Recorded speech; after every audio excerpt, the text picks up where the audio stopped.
Imagine un instant que tout ce que tu vois autour de toi, ton téléphone, ta main, ta maison, la Terre entière, soit composé à plus de 99,99% de vide. Oui, tu entends bien.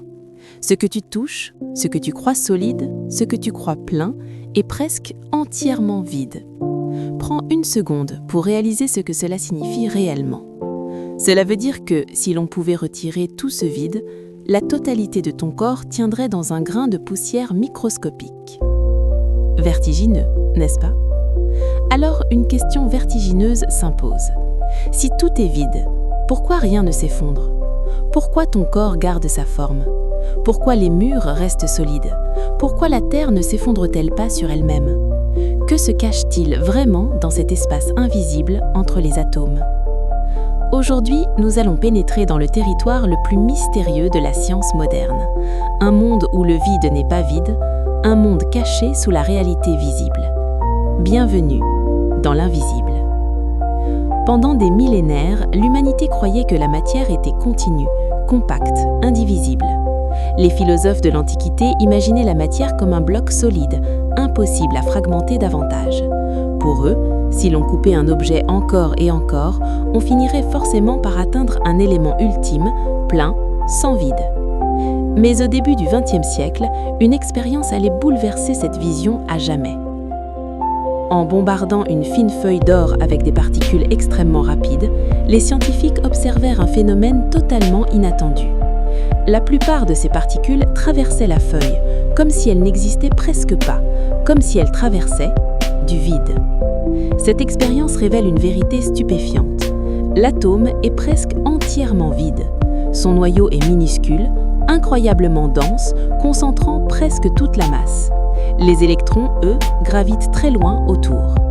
Pour comprendre cette échelle, imagine ceci. Si un atome avait la taille d'un stade de football, son noyau serait gros comme une bille posée au centre du terrain. Tout le reste, du vide. Un espace gigantesque, presque désert. Visualise-le.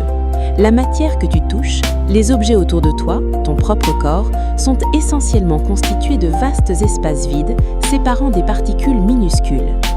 Mais alors, si nous sommes presque entièrement faits de vide, pourquoi ne passons-nous pas à travers les murs? Pourquoi ta main ne traverse-t-elle pas la table? Pourquoi ne tombons-nous pas littéralement les uns à travers les autres?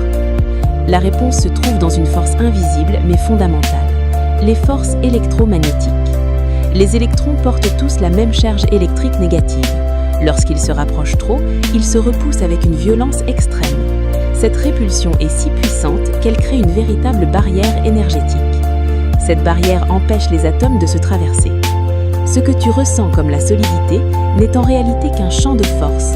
Tu ne touches jamais vraiment la matière. Tu touches une barrière invisible d'énergie. C'est exactement comme deux aimants qui se repoussent avant même de se toucher.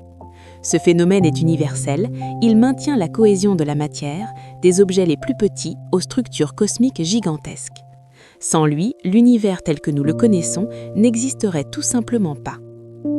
Mais le plus incroyable reste à venir, car même ce vide n'est pas vraiment vide. À l'échelle quantique, l'espace est en agitation permanente. Des particules surgissent du néant, existent une fraction de seconde, puis disparaissent aussitôt. Des champs d'énergie vibrent, des fluctuations invisibles traversent l'espace. Un mer chaotique et invisible de phénomènes imprévisibles se déchaîne en permanence. Ce monde porte un nom, le vide quantique. Ce n'est pas le néant, ce n'est pas l'absence, c'est l'état d'énergie le plus bas possible de l'univers, un bouillonnement permanent d'existence. Chaque instant, des milliards de particules virtuelles naissent et s'éteignent dans l'espace qui nous semble totalement vide. Et cette danse infinie influence tout, la matière, la lumière, le temps et même la structure de l'espace lui-même. Ce vide contient une énergie colossale, une énergie si gigantesque que si nous pouvions l'exploiter, elle suffirait à alimenter toute l'humanité pendant des milliards d'années. Cette énergie mystérieuse joue un rôle fondamental dans l'expansion accélérée de l'univers. Les scientifiques l'appellent l'énergie du vide, un trésor cosmique encore totalement hors de notre technologie. Mais certaines théories suggèrent qu'elle pourrait, un jour, devenir la clé de révolutions énergétiques inimaginables, peut-être la source d'une énergie propre, quasi infinie. Au tout début du temps, avant les étoiles, avant les galaxies, avant même la matière, il n'y avait que le vide. Mais ce vide instable a donné naissance à tout ce qui existe. Une fluctuation minuscule, presque insignifiante, a déclenché le Big Bang. Le vide a engendré l'univers, et ce n'est pas une simple théorie abstraite. Chaque atome de ton corps, chaque particule qui te compose est la preuve directe de cette naissance cosmique. Le vide a créé tout ce que tu vois, tout ce que tu es. Ce vide mystérieux n'est pas qu'une curiosité scientifique, il est au cœur de nos technologies modernes. Les transistors, les lasers, les horloges atomiques, les scanners médicaux, les computers quantiques exploitent directement les lois du vide quantique. Sans lui, pas de GPS, pas d'Internet, pas de smartphone. Le vide est partout dans notre quotidien. Chaque message envoyé, chaque vidéo regardée, chaque satellite en orbite fonctionne grâce aux lois de ce monde invisible. Le vide est donc bien plus qu'une curiosité scientifique, il est la colonne vertébrale technologique de notre civilisation.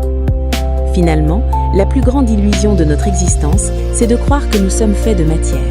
Nous sommes faits de vide, de champs d'énergie, de vibrations cosmiques. Nous sommes la preuve vivante que le néant peut créer l'infini. Et peut-être que la plus grande aventure humaine ne consiste pas à explorer les étoiles, mais à comprendre ce vide invisible qui constitue tout ce que nous sommes.